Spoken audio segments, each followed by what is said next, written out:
On October 8th, the Hezbollah terrorist organization in Lebanon launched an unprovoked attack on Israel. Hezbollah chose to join the war that Hamas started on October 7th with their brutal massacre in southern Israel. Since then, Hezbollah has fired over 9,500 rockets at Israeli homes, families, and communities, forcing 60,000 Israelis to evacuate their homes.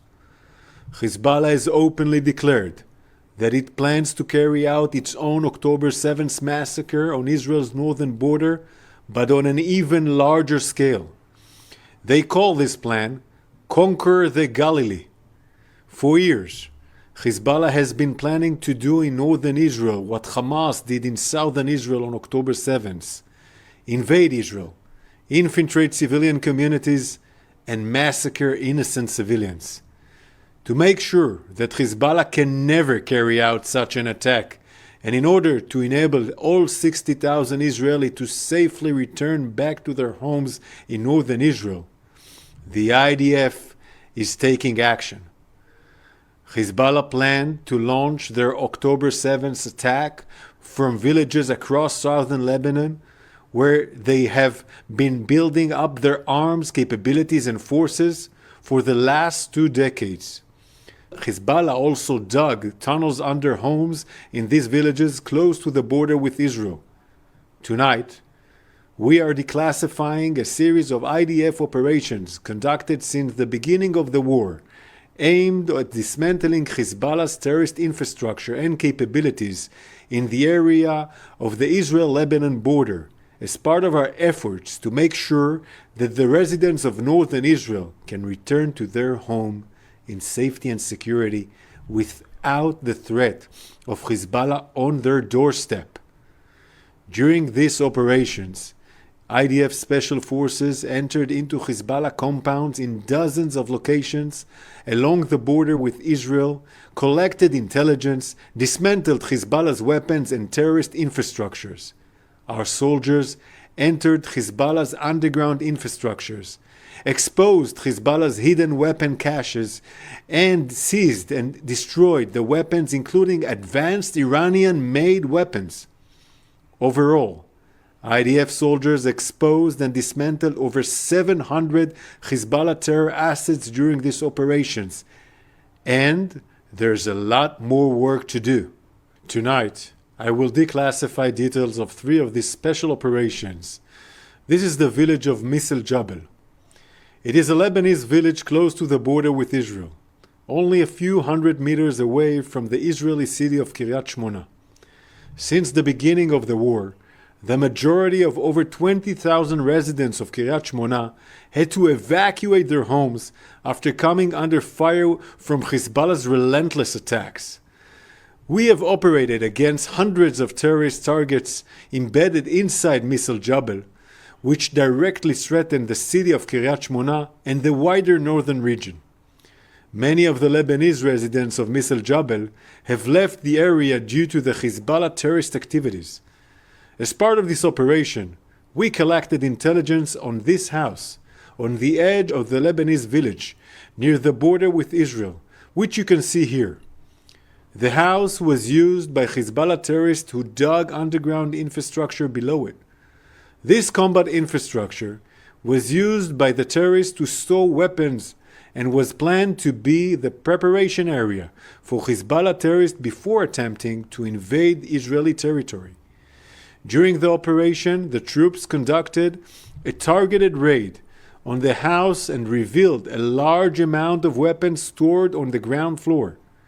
In the basement, our soldiers found an elevated platform built to hide a shaft that led to an underground tunnel.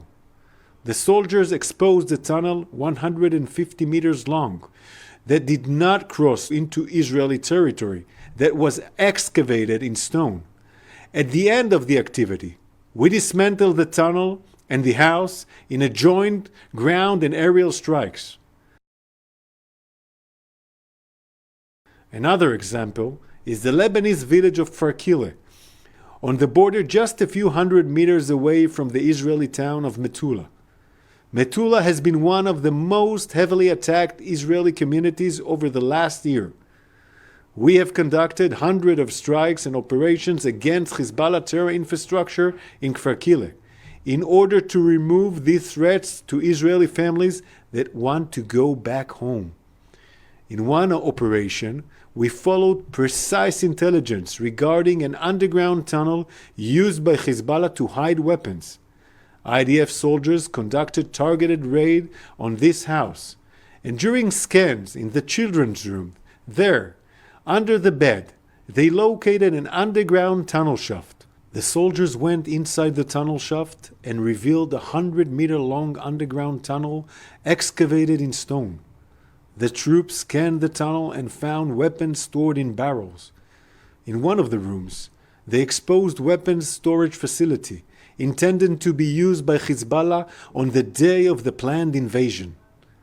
At the end of the operation, the house, the tunnel, and the arsenal of weapons were dismantled in a ground and aerial strikes. The final example is an operation against Hezbollah's infrastructure in the area of Nurit, which is between Israel's border and the Lebanese village of Ait al-Shaib. Since the beginning of the war, IDF troops have struck hundreds of Hezbollah targets, including military outposts, rocket launchers, and weapon storage facilities in the area. Using classified technological means, we identified a Hezbollah combat and underground preparation area built near the village. The compound that you see here included a system of combat trenches above and below ground. This network of trenches connects to an underground tunnel which includes weapon storage facility, a command and control center, and the preparation and living spaces for Hezbollah terrorists. This is how the compound looked from footage recorded on IDF soldiers' body cameras.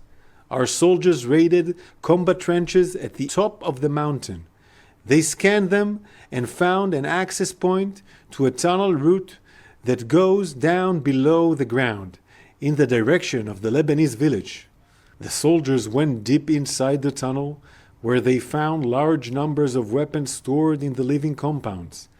At the end of the operation, all of the infrastructure built by Hezbollah over many years was dismantled in a joint ground and aerial activity.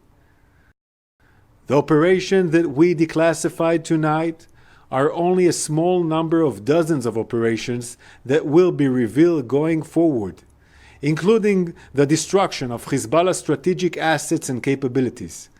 Hezbollah has built, prepared, and equipped this infrastructure over many years in preparation for the day that it would carry out an invasion into northern Israel. In one of the buildings that our troops raided, we found proof of this. This is a map that Hezbollah planned to give its terrorists at the time of a wide-scale invasion into the state of Israel, as part of its Conquer the Galilee plan to carry out an October 7th massacre in Israel's north.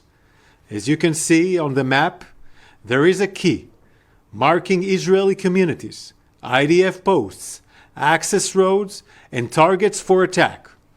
We found this map on one of the compounds that was supposed to be used by thousands of Hezbollah terrorists on the day they carried out their invasion. Our precise operations against Hezbollah throughout the war have degraded Hezbollah's ability to carry out an October 7th style invasion along our northern border. Israel warned Hezbollah that it will bear the consequences of its attacks against Israel. However, Hezbollah continued its aggression. It continued to expand its range of fire against Israeli civilians and continued to drag the people of Lebanon towards a wider escalation. Our war is not with the people of Lebanon. It's with Hezbollah. This is a clear message to the international community. For years, Israel has warned the world that Hezbollah is violating international law and United Nations Security Council Resolution 1701, which prohibits the presence of armed militants and weapons in southern Lebanon. This was a resolution that the international community agreed on and Lebanon and UNIFIL failed to enforce.